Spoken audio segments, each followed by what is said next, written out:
Hello, welcome to the channel. My name is Eminique, and I know majority of my videos are AI animation and whatnot.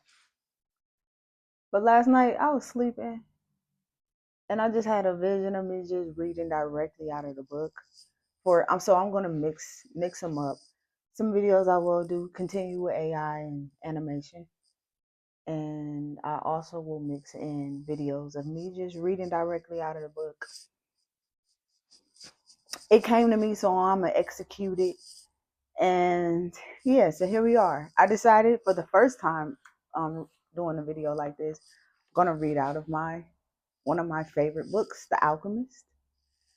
Um, with the world's condition right now, I just figured it's a very telling time, and a lot of the information in this book can go with what's going on right now in the world. So let's get to it. All right, page 76. The land was ruined, and I had to find some other way to earn a living. So now I'm a camel driver. But that disaster taught me to understand the word of Allah. People need not fear the unknown if they are capable of achieving what they need and want. We are afraid of losing what we have, whether it's our life or our possessions and property. But this fear evaporates when we understand that our life stories and the history of the world were written by the same hand. Sometimes the caravan met with each other. One always had something the other needed, as if everything were indeed written by one hand. As they sat around the fire, the camel drivers exchanged information about windstorms and told stories about the desert. At other times, mysterious hooded men would appear. They were Bedouins who did surveillance along the caravan route. They provided warnings about thieves and barbarian tribes. They came in silence and departed the same way, dressed in black garments that showed only their eyes. One night, a camel driver came to the fire where the Englishman and the boy were sitting.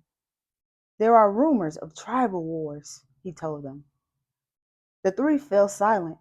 The boy noted that there was a sense of fear in the air, even though no one said anything. Once again, he was experiencing the language without words, the universal language. The Englishman asked if they were in danger. Once you get into the desert, there's no going back, said the camel driver. And when you can't go back, you have to worry only about the best way of moving forward.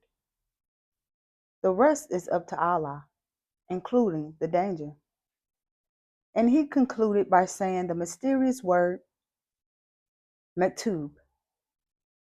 You should pay more attention to the caravan, the boy said to the Englishman after the camel driver had left. We make a lot of detours, but we're always headed for the same destination. And you ought to read more about the world, answered the Englishman. Books are like caravans in that respect. The immense collection of people and animals began to travel faster. The days had always been silent, but now, even the nights, when the travelers were accustomed to talking around the fires, had also become quiet. And one day, the leader of the caravan made the decision that the fire should no longer be lighted, so as not to attract attention to the caravan. The travelers adopted the practice of arranging the animals in a circle at night, sleeping together in the center as a protection against the nocturnal cold. And the leader posted armed sentinels at the fringes of the group. The Englishman was unable to sleep one night. He called to the boy, and they took a walk along the dunes surrounding the encampment. There was a full moon, and the boy told the Englishman the story of his life. The Englishman was fascinated with the part about the progress achieved at the crystal shop after the boy began working there. That's the principle that governs all things, he said. In alchemy, it's called the soul of the world. When you want something with all your heart, that's when you are closest to the soul of the world. It's always a positive force. He also said that this was not a human gift, that everything He also said that this was not just a human gift, that everything on the face of the earth had a soul, whether mineral, vegetable, or animal, or even just a simple thought. Everything on earth is being continuously transformed because the earth is alive and it has a soul. We are a part of that soul, so we rarely recognize that it is working for us. But in the crystal shop, you probably realized that even the glasses were collaborating in your success.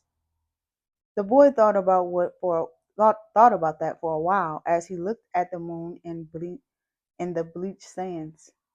I have watched the caravan as it crossed the desert, he said. The caravan and the desert speak the same language, and it's for that reason that the desert allows the crossing. It's going to test the caravans every step to see if it's in time, and if it is, we will make it to the oasis. If either of us had joined this caravan based only on personal courage, but without understanding that language, this journey would have been much more difficult. They stood there looking at the moon. That's the magic of omens, said the boy. I've seen how the guides read the signs of the desert and how the soul of the caravan speaks to the souls of the desert. The Englishman said, I better pay more attention to the caravan, and I better read your books, said the boy. Yep, so that's page 76 through 79 in the book of the Alchemist. Peace.